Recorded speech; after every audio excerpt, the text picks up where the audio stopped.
convidar você a abrir sua Bíblia em Juízes capítulo 11.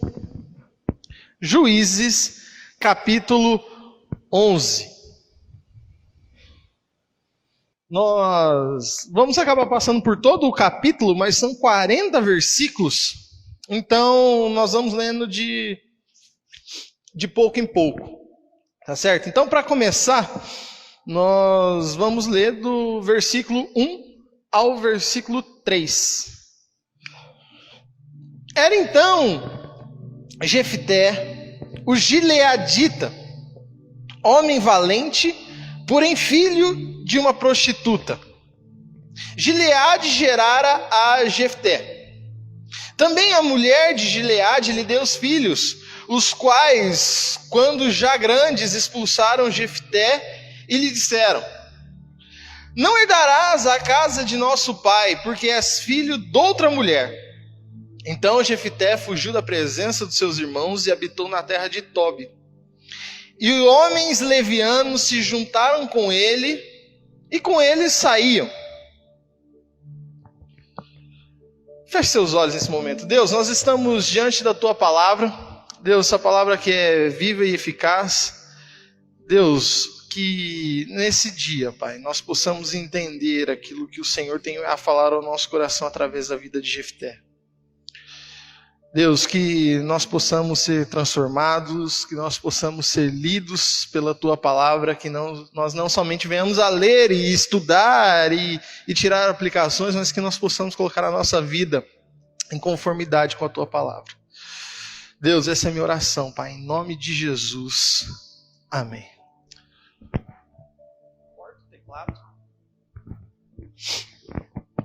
Bom, quando eu estava no seminário, eu tive acesso a um livro chamado Por que Agimos Como Agimos? Esse livro, ele explica os 4 principais temperamentos das pessoas. Então ele resume todos os temperamentos das pessoas em quatro temperamentos. E aí o que acontece? Todas as pessoas têm esses 4 temperamentos, em proporções diferentes. Então um tem uma porcentagem, vamos pensar assim, na mesma ordem dos temperamentos, 2 pessoas podem ter, 2, 3, 4, 5 pessoas podem ter a mesma porcentagem, digamos assim, se a gente fosse fazer um teste. Mas pode ter os mesmos, a mesma sequência, mas a porcentagem pode ser diferente. E ainda que a porcentagem seja igual, tipo, sei lá, 20, todo mundo 2, 3, 4 pessoas, 25% de cada temperamento. Mas aí,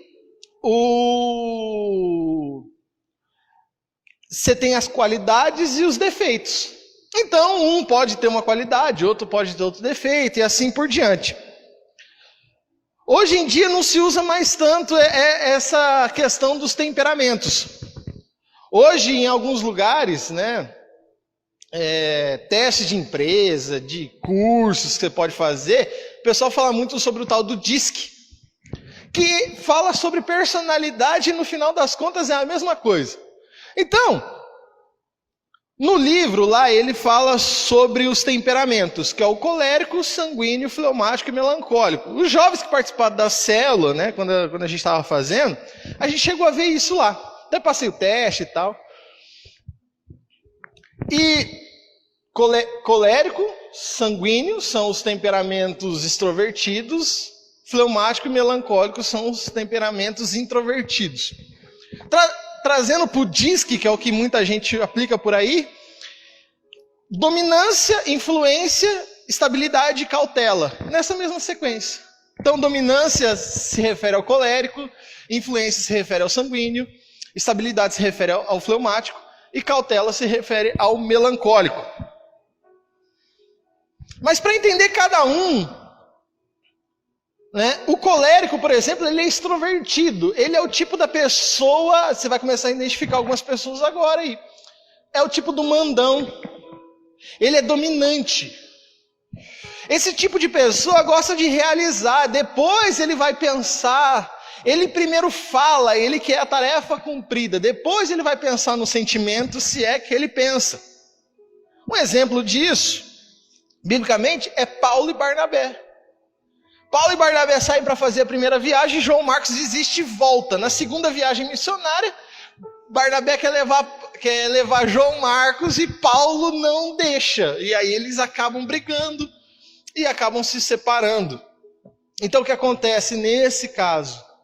Paulo, ele tinha uma característica colérica muito forte, ele era um dominante. Ou seja, precisamos realizar uma missão, precisamos realizar uma tarefa, então não interessa. Ou melhor, não podemos ter quem nos atrase. Então, ele era o cara para fazer aquilo ali, por isso que ele briga com Barnabé a ponto dos dois se separarem. E aí você tem o sanguíneo, que também é extrovertido. É aquele cara que é piadista, né? Diz o livro lá que se tem uma roda de pessoas rindo, tem um piadista, tem um sanguíneo contando piada. Ele é muito da influência, é a pessoa que gosta de se aparecer, é a pessoa que gosta de ser ouvida. É aquela pessoa que chega para você e pergunta, e aí, tudo bem? Você nem responde, ela já fala, não, tá tudo bem comigo, e olha só o que aconteceu comigo essa semana, e já descarrega. Ela precisa falar, mas ela não deixa ninguém falar.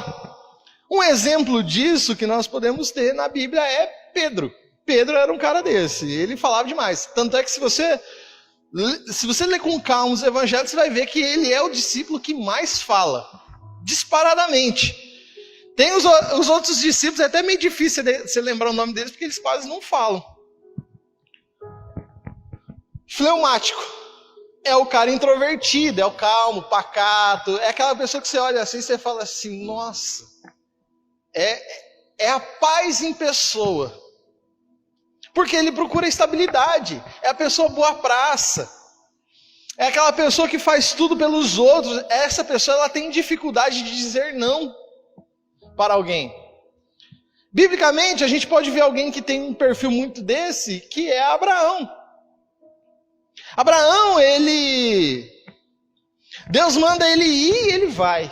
Deus manda matar o filho, ele vai e mata. Ou melhor, sobe para matar.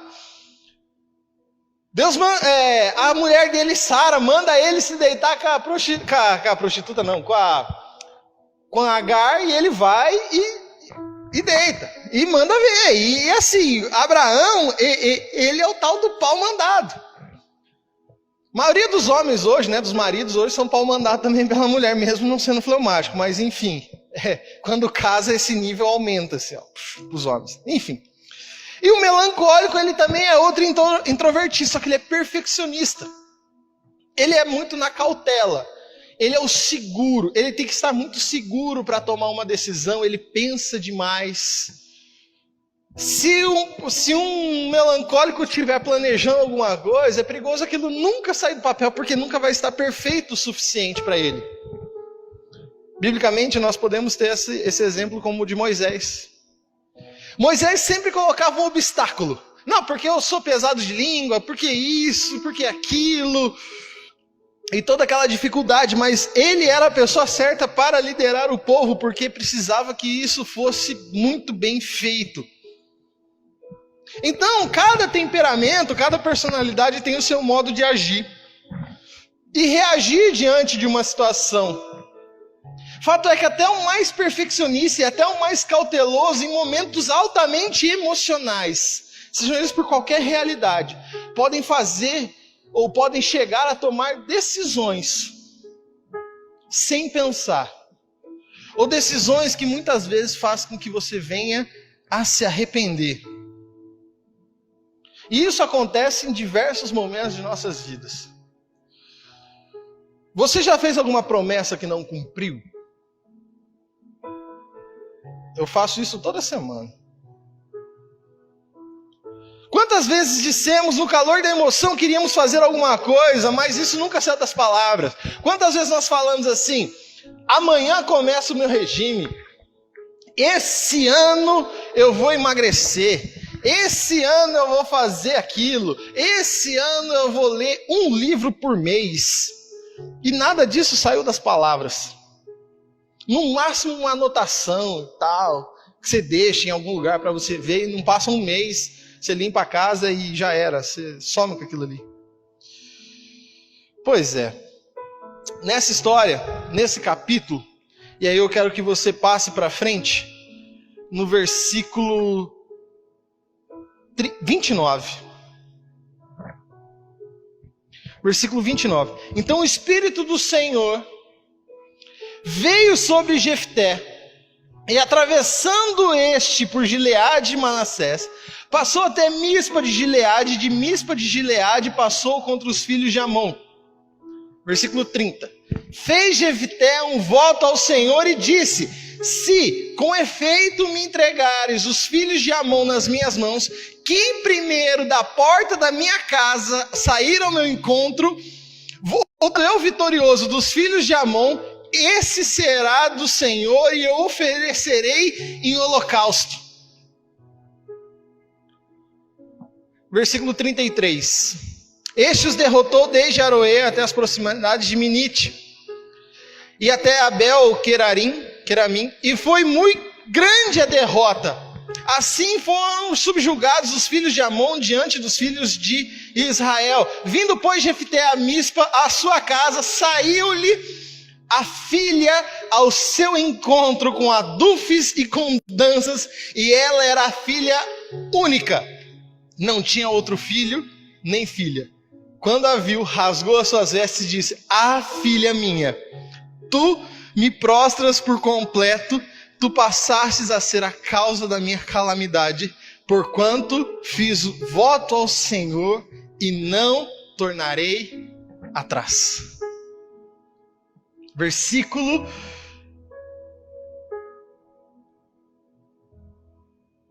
31. Final dele: eu oferecerei em holocausto.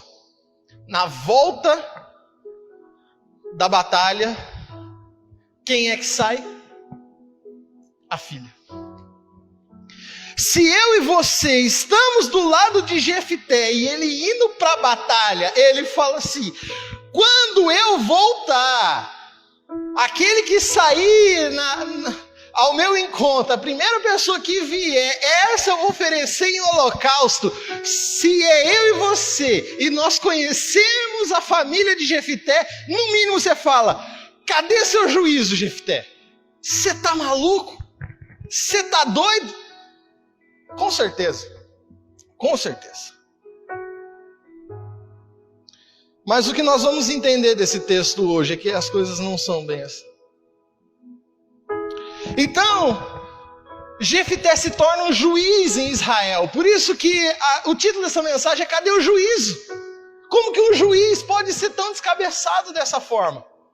Em primeiro lugar, eu quero mostrar um começo difícil que Jefté teve, que foi no versículo 1 a 3 que nós lemos. Jefté era filho de Gileade. Gileade era neto de Manassés, bisneto de José do Egito. E se continuasse a árvore genealógica, dava em Abraão e Sara. Então, Jefté nasce filho de Gileade, da tribo de Manassés. Israel naquela época era dividida em tribos. Então você tinha a tribo de Manassés, de Gade, de Tal, de Efraim e todos esses. Então ele estava naquela tribo. Ele fazia parte da tribo de Manassés, que é a maior tribo de Israel. E dentro das tribos você tem os clãs. Então ele estava dentro do clã de Gileade. Só que ele era filho da prostituta. Quando ele nasce, acontece o que muita gente chama de aborto pós-nascimento. Ela o rejeita e o abandona. Então, Jefté é abandonado por sua mãe. Provavelmente ele nem chegou a conhecê-la. Então Gileade, que é o pai, o acolhe, leva para casa e o cuida dele.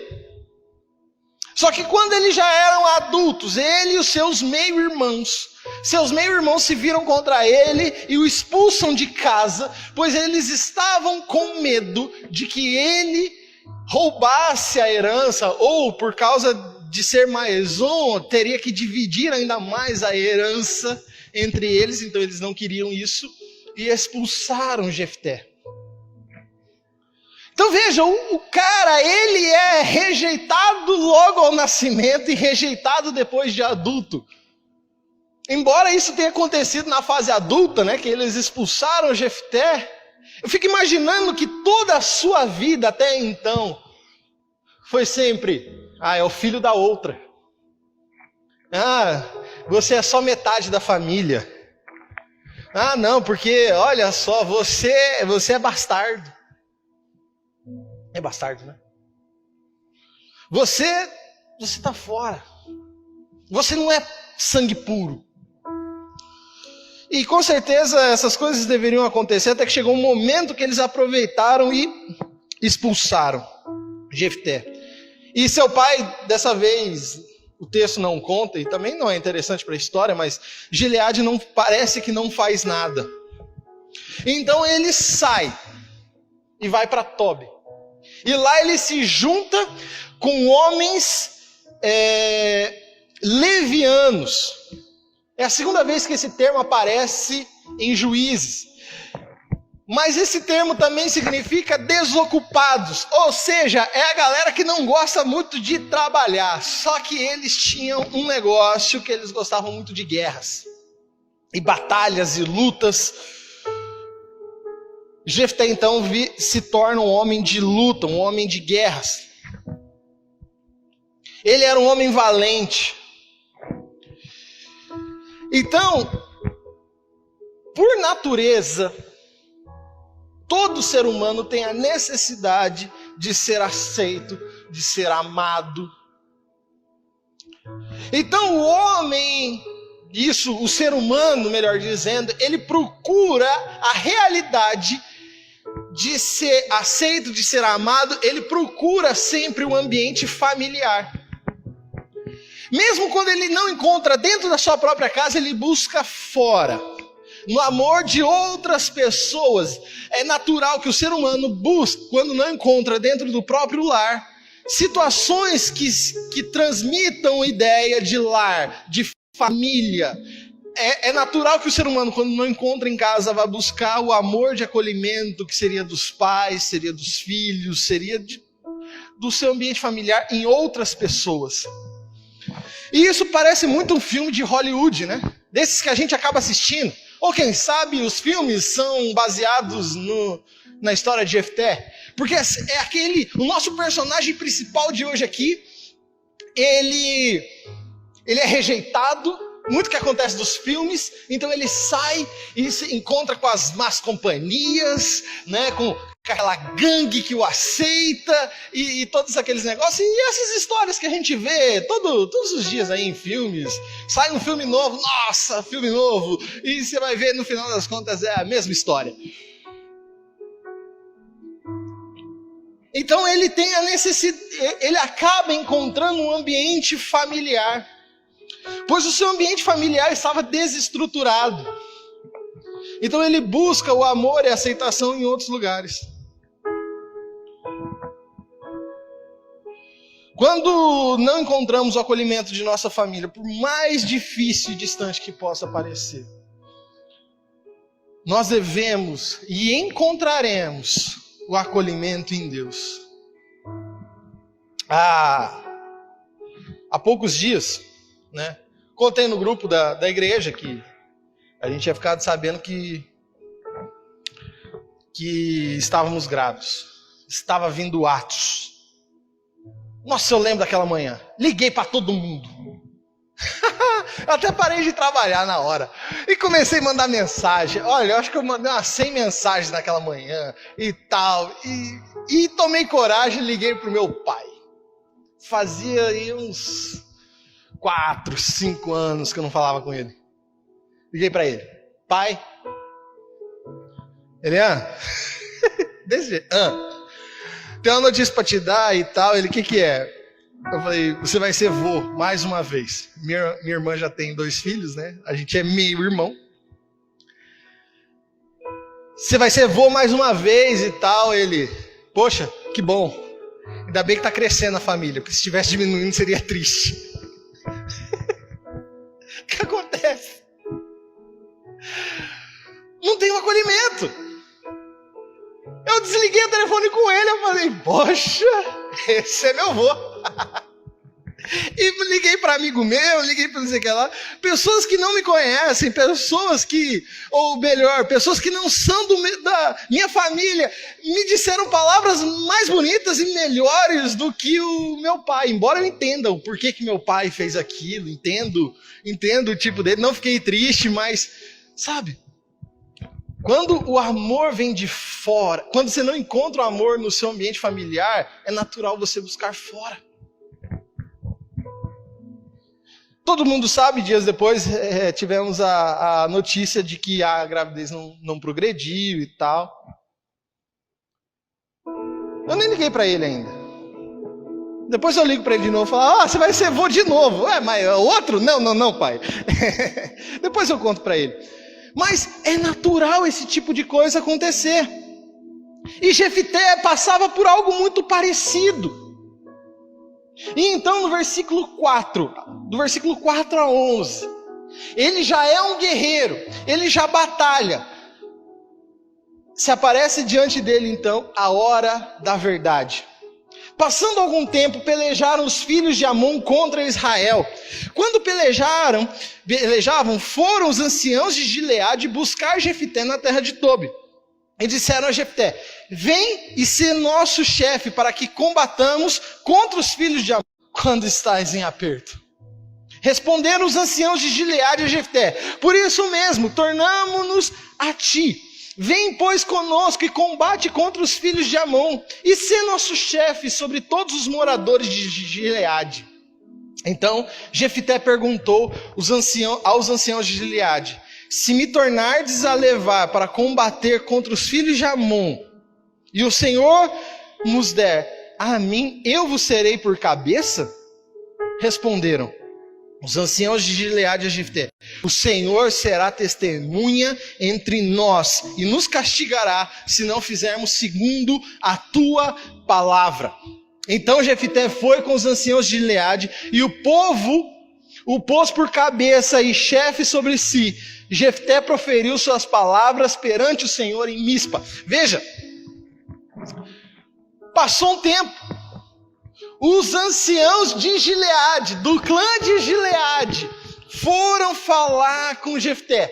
Veja, se os anciãos de Gileade, do clã de Gileade, que era o pai de Jefté, foi falar com ele, quem foram essas pessoas? Seus irmãos. Seus irmãos que o expulsaram, com medo de que ele roubasse a herança deles, estavam indo atrás dele para que eles não perdessem a herança. Naquela época, o maior valor era a terra, era a posse de terrenos. Então, se eles entrassem em guerra e perdessem, eles perderiam terreno, perderiam terras, perderiam a herança. E eles vão justamente atrás daquele que foi expulso para que não levasse a terra deles. Só que Jefté, eu acredito que ainda que eles não fizessem essa promessa, Jefté aceitaria. Não, demorou, vamos embora. Se alguém me chama para jogar futebol, eu vou. Se alguém me chama para jogar futebol e fala que depois vai ter uma Coca-Cola gelada, eu vou. Se a pessoa me chama e fala que depois do futebol vai ter uma Coca-Cola com churrasco, eu movo céus e terras para estar lá. A pessoa precisa dizer que vai ter Coca-Cola com churrasco? Não, só se ela falar que vai ter futebol, já me ganhou. Se chamar Jefté para a guerra, você já ganhou ele. E os caras vêm e fazem uma promessa, você vai ser nosso chefe, você vai ser o nosso líder. No coração de Jefté já está assim, tô dentro, já é, vamos realizar esse negócio. Jefté, ele é dominante, Jefté, ele é colérico, eu vou. Só que antes dele falar eu vou, ele fala, peraí, é real mesmo? Se eu ganhar a batalha, eu vou ser o líder? Sim. Tem certeza? Tem. O Senhor é testemunha. Então vamos embora. Ele chega e fala com as pessoas. Vocês se lembram que vocês me expulsaram? Agora estou vindo para ser chefe de vocês, e o Senhor é testemunha. Vocês estão mesmo concordando com isso? Como diz minha mãe, é dar milho para bode. Chamar Jefté para batalha é dar milho para bode. Vai comer, não tem jeito.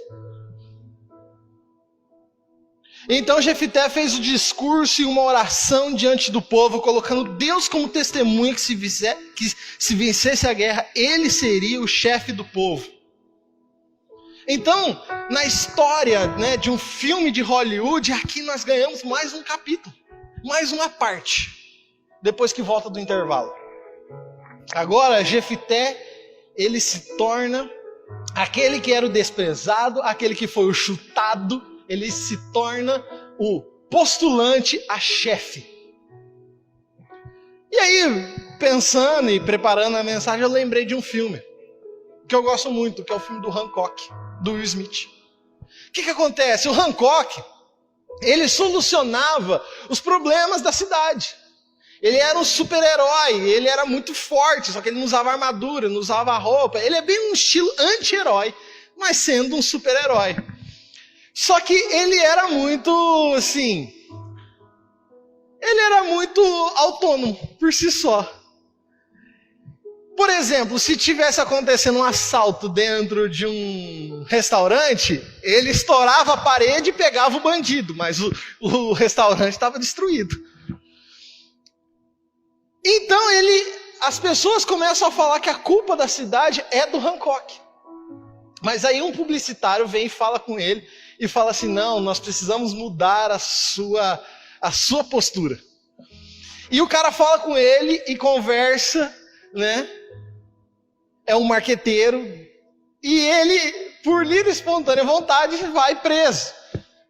Se prende. A cidade vira um caos e todo mundo começa a chamar Hancock. Hancock, ele pode ser agora aquele que vai salvar a sociedade, a cidade. E então ele aparece, ele vem e resolve os problemas. E todo mundo fica feliz e vê o quanto que precisava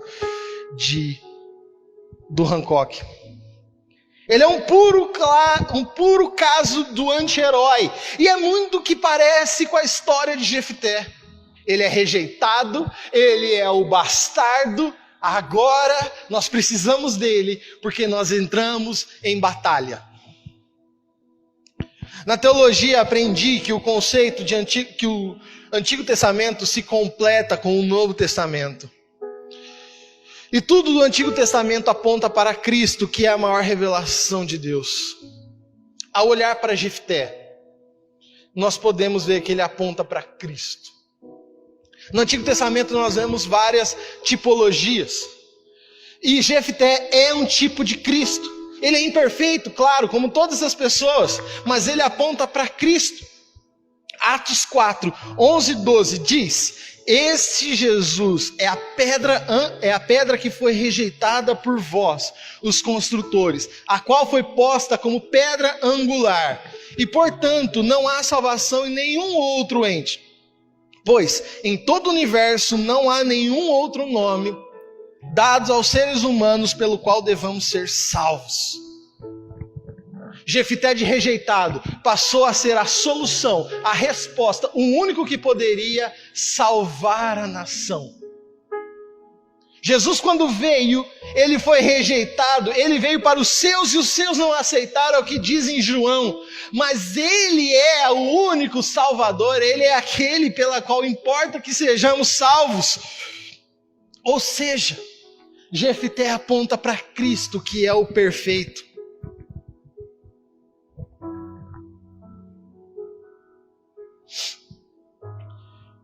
Jefté nos ensina aquilo que Paulo escreve aos Coríntios, que Deus usa as coisas loucas desse mundo para confundir as sábias. Ele usa as coisas que não são para confundir as que são. Jefté aponta para Cristo dessa forma. Mas Jefté, ele é um cara, além dele ser linha de frente, dominador, ele é muito estrategista. Versículo 12 e 13. Enviou Jefté mensageiros ao rei dos filhos de Amon, dizendo: que há entre mim e ti, que vieste a mim pelejar contra a minha terra? Respondeu os filhos de Amon aos mensageiros de Jefté: é porque, subindo Israel do Egito, me tomou a terra, desde Arnon até o Jaboque, e ainda até o Jordão. Restitui-me agora pacificamente. Então ele falou assim, o rei devolveu e falou assim: olha, o negócio é o seguinte, a terra que vocês têm aí é nossa, desde muito tempo. Então, para evitar uma guerra, não quero guerrear com você, não quero bater em você, devolve essa terra para mim. Passa aí para o versículo 26 a 29. Enquanto Israel habitou 300 anos em Esbom, e nas suas vilas, e em Aroer, e nas suas vilas, e em todas as cidades que estão ao longe de Arnon, porque vós, amonitas, não as recuperaste durante esse tempo. Não sou eu, portanto, que pecou contra ti, porém tu fazes mal em pelejar contra mim. O Senhor, que é juiz, julgue entre os filhos de Israel e os filhos de Amon. Porém, o rei dos filhos de Amon não deu ouvidos à mensagem que Jefté lhe enviara. Então o Espírito veio sobre Jefté, e atravessando este por Gileade e Manassés, passou até Mispa de Gileade, e de Mispa de Gileade passou contra os filhos de Amon. O que acontece? Jefté vira para o rei e fala assim: olha, mas por que você está querendo por que você está querendo entrar em guerra contra mim? Então o rei responde: não, essas terras são minhas. E então Jefté dá uma aula de Bíblia e de história. Ele conta que há 300 anos atrás, quando o povo de Israel saiu do Egito, estava caminhando para a terra prometida, o povo de Israel falou com o povo de Amon e falou assim: nós queremos passar. Nós não ofereceremos perigo, nós não entraremos em guerra, nós não faremos mal contra vocês. E o povo de Amon falou não. E foi guerrear. A guerra aconteceu e Israel venceu. Por isso eles perderam o território. E agora, depois de 300 anos, o rei resolve reivindicar essa terra. Então, Jefté fala assim: não, mas espera aí, não tem nada a ver, você já devia ter reivindicado isso há muito tempo, por que você está vindo fazer isso agora? Mas mesmo assim, não teve jeito. E o rei quis a guerra, e Jefté foi para a guerra. Aqui, nós aprendemos que Jefté, ele conhecia a história do seu povo. Ele provavelmente conhecia o seu Deus. O Deus que libertou do Egito, o Deus que fazia todas as coisas em prol daquele povo. E isso ainda serve de lição para o próprio povo dele. O período de juízes Israel não tinha rei e não tinha uma sucessão governamental. Ou seja, que nem hoje nós temos eleições. Israel não tinha isso. Então Deus levantava um juiz, a nação se arrependia, confessava que Deus é o Senhor e tal, e eles iam lá e eram libertos. O juiz morria, a nação esquecia de Deus, voltava a adorar outros deuses, então vinha uma nação, dominava Israel, Deus levantava um juiz, e isso é acontecendo em todo o livro de Juízes. Essa é a vez que Jefté se levanta como juiz em Israel. Então ele ensina, ele demonstra para o povo que ele sabe coisas que o povo mesmo esquece. Passa 40 anos, os caras esquecem. Ele está contando algo de 300 anos. Assim Jefté passou aos filhos de Amon a combater contra eles, e o Senhor os deu na sua mão, versículo 32. Jefté, ele era estrategista. Ele era muito estrategista e frio nos momentos decisivos. chamaram ele para a guerra. Só que ele sabia que poderia ser problema se ele fosse para a guerra direto. Então ele queria entender primeiro. Antes dele ir, ele pergunta o porquê da guerra. Antes dele aceitar a guerra, em conversa com seus irmãos, ele pergunta se é realmente isso que eles estão falando. Jefté não cai nas letras miúdas. Ele vai e vence. Os irmãos de Jefté, o povo de Israel, parece muito os cristãos, ou aqueles que se dizem cristãos hoje em dia. Levanta-se um juiz. Só o Senhor é Deus. Morre o juiz. Pega qualquer outra coisa que vem por aí. Parece muito a realidade que nós vivemos. No domingo, muitas pessoas estão na igreja A. Na segunda-feira, logo de manhã, já procura as informações ou já lê sobre o que o horóscopo está dizendo sobre o signo dela. Na terça-feira, tá sabendo tudo que aconteceu no BBB, votando lá para fulano poder sair do paredão. Na quarta-feira, já decide que não quer mais ir na igreja. No sábado, posta uma foto com a baita cerveja lá, com o colarinho branco, aquela coisa suando. Eu não sei o que as pessoas têm na cabeça de pegar e só postar a foto do copo de cerveja. Eu nunca entendi qual que é a graça desse negócio, mas vai lá e posta. Depois no domingo não vai na igreja, mas posta. Que Deus abençoe essa semana. Durante a semana enfrenta muitos outros problemas. Então resolve voltar para a igreja. Mas aí volta na igreja B. Na segunda-feira fala que agora ela voltou para a igreja e está na igreja B. Então, a realidade do povo de Israel parece muito com a realidade que nós vivemos hoje. A cada momento é como se fosse um story. A cada história uma nova história. A cada dia é um novo negócio. Não temos constância. Jefté se levanta e mostra, olha, faz 300 anos. Eu conheço a história do nosso Deus, a história do nosso povo de 300 anos. Então, o juízo de Jefté, onde que ele estava? O juízo de Jefté, ele sempre esteve no lugar certo, porque apesar dele ter um começo difícil, ele passar por um momento de decisão, ele se mostrou muito estrategista no momento de ir para a guerra.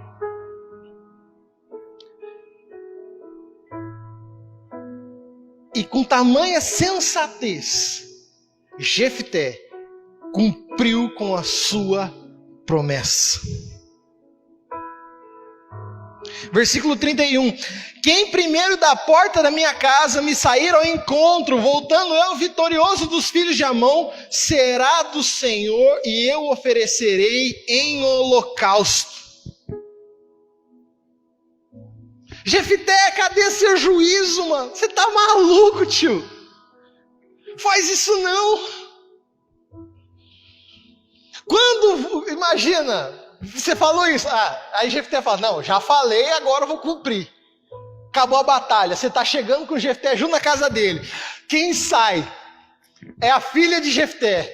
Se você está junto, o que você fala? Mano, o que você fez, cara? Se é você, Jefté, deu ruim. Versículo 34. Vindo, pois, Jefté a Mispa, sua casa, saiu-lhe a filha ao seu encontro com adufes e com danças, e ela filha única, não tinha outro filho nem filha.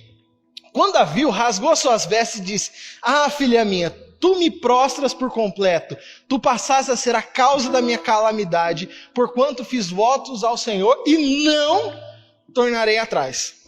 E ela disse, pai meu, fizeste voto ao Senhor, faze pois de mim segundo o teu voto, pois o Senhor te vingou dos teus inimigos, os filhos de Amon. Disse mais a seu pai, concede-me isto, deixa-me por 2 meses, para que eu vá, desça pelos montes e chore a minha virgindade, eu e as minhas companheiras. Consentiu ele, vai. e deixou-a por 2 meses. Então se foi ela com suas companheiras e chorou a virgindade pelos montes.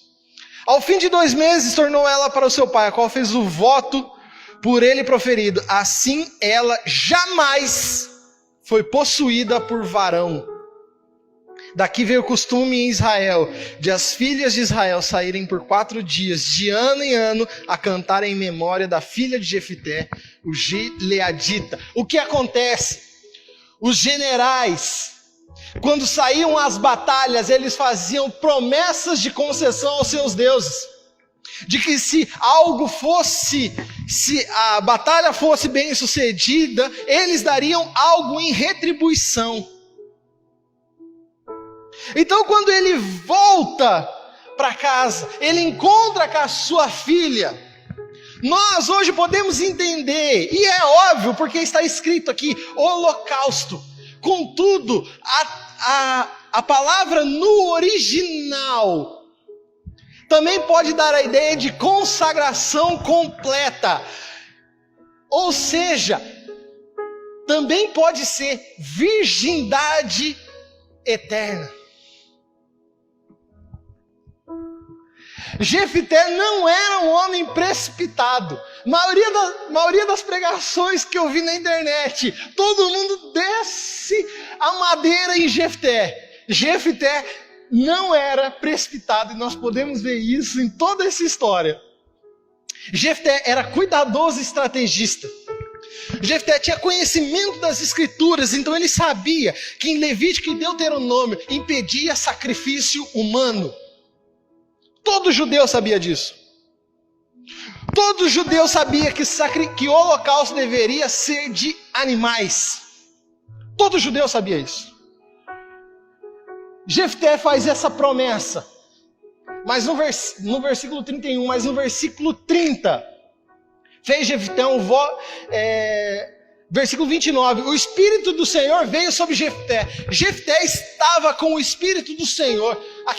Esse momento não é como nós entendemos hoje, que a partir do momento que nós confessamos a Cristo, o Espírito do Senhor está conosco todos os dias, todo momento. Mas isso aqui transmite que o Espírito do Senhor estava sobre Jefté, porque ele estava sendo capacitado, ele estava sendo impelido por Deus a fazer aquilo. Ou seja, o próprio Deus impeliu o próprio Jefté a matar a sua filha. É claro que não. Holocausto nem sempre significa sacrifício sangrento, mas também pode significar consagração plena. Ainda que ele viesse oferecer a sua filha como sacrifício, ainda que fosse isso, não é, mas ainda que fosse, ela pede para ir chorar a virgindade. 2 meses. Ele tem 2 meses para repensar o seu voto. Você acredita que em 2 meses os sacerdotes de Siló não viriam falar com ele? Você acha que em 2 meses ele não poderia repensar o voto? Na lei, havia também a possibilidade, se você fez um voto que não tem cabimento, um voto iníquo, de você retroceder e desfazer o voto, não cumprir, pensando qual é o mal menor, matar a filha ou se arrepender de um voto mal feito. É claro. Levítico 5 oferece essa possibilidade de voltar o voto ilícito. Agora veja, a filha pediu 2 meses para lamentar a virgindade e não a morte.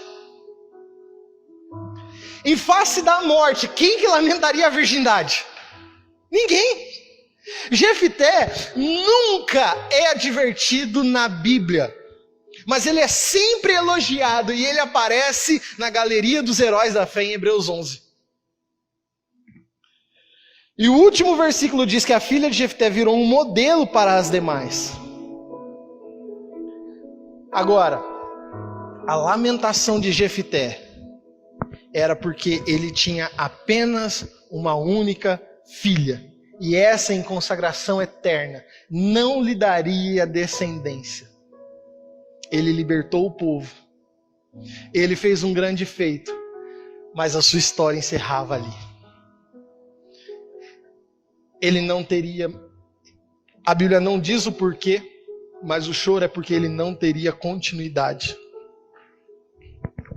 A resposta então é: o juízo de Jefté sempre esteve no mesmo lugar. Ele não matou a sua filha. E ela foi virgem por toda a sua vida. Jefté, ele nos ensina que ainda num discurso que pode ser muito doido, ele consagrou a sua filha a Deus. E a pergunta que vem hoje para nós é: o quanto nós temos consagrado os nossos filhos a Deus? Isso não significa que nós precisamos declarar virgindade completa e viver somente para o Senhor, até mesmo porque essa ideia de Israel não nos cabe hoje, mas quantos de nós temos orado para que os nossos filhos resplandeçam a verdade de Deus, independente da profissão que eles escolherem, que eles glorifiquem a Deus em tudo aquilo que for fazer? Onde que nós, como pais, e eu senti esse gosto por 5 dias, onde que nós, como pais, estamos nos posicionando perante isso? Como que nós estamos fazendo esse tipo de coisa? Será que nós estamos sendo descabeçados e fazendo promessas e fazendo as coisas mais loucas? E nós estamos tão preocupados com o Enem, com vestibular, com faculdade, e nós estamos esquecendo de consagrar os nossos filhos a Deus e ensiná-los o caminho correto, inseri-los na família da fé. No dia, todo mundo sabe minhas questões teológicas e tal, e acho que foi no primeiro, no segundo dia, sei lá. Eu cheguei já em casa e falei: Stephanie, como vamos fazer com essa criança? Vai ser, nós vamos batizar ela desde criança, nós vamos apresentar, como é que nós vamos fazer? Eu já estava pensando nesse tipo de coisa. Eu falei assim: eu vou dar uma MacArthur infantil para ele. Eu já estava pensando nessas coisas, já estava imaginando ele tocando comigo. Claro, vai ser melhor, né? Óbvio. Mas os meus sonhos para que geraram a partir do momento que eu soube que eu tinha um filho, foi exatamente aquilo. Ele vai servir junto comigo. Eu vou ensiná-la isso. Mas ao mesmo tempo pesou uma responsabilidade. Por isso eu entendo que foi tempo de Deus, porque eu precisava amadurecer algumas ideias.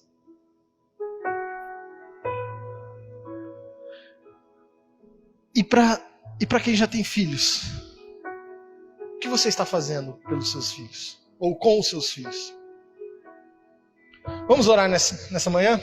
Deus, nós te agradecemos, Pai, porque nós podemos olhar para a vida de Jefté e ver o estrategista, a pessoa centrada que ele era. Deus, e que a pessoa compromissada com o Senhor que ele era, a ponto de oferecer a sua filha em consagração total ao Senhor.